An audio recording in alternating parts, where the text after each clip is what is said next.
So I just had this Mira Sport in. There's a problem with it. I exchanged this on his wall. There's no electronics on the front face, so that makes it a bit easier.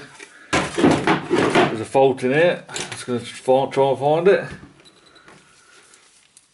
So I'm going to put it on continuity and just check the micro switch, the first switch.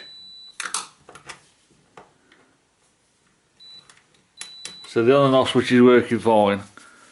So now I'm going to test the solenoid valve. I'm going to go to ohms reading. Usually these are about 4 kilo ohms. So there's 3.92 kilo ohms. That's a good. So the solenoid's working fine. Now I'm going to test the heating elements of the actual shower itself. So that one's 12 ohms. That one looks funny reading. No, 12.2 ohms, that's fine.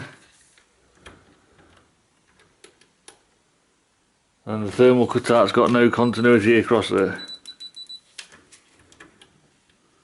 So the thermal cutout is faulty on this. So that's it, just got to replace the thermal cutout on this and that'll be fine. But next I would have tested the micro switches, make sure they were all working fine.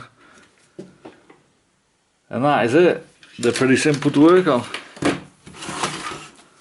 So I'll have to take this out and replace the thermal cutout.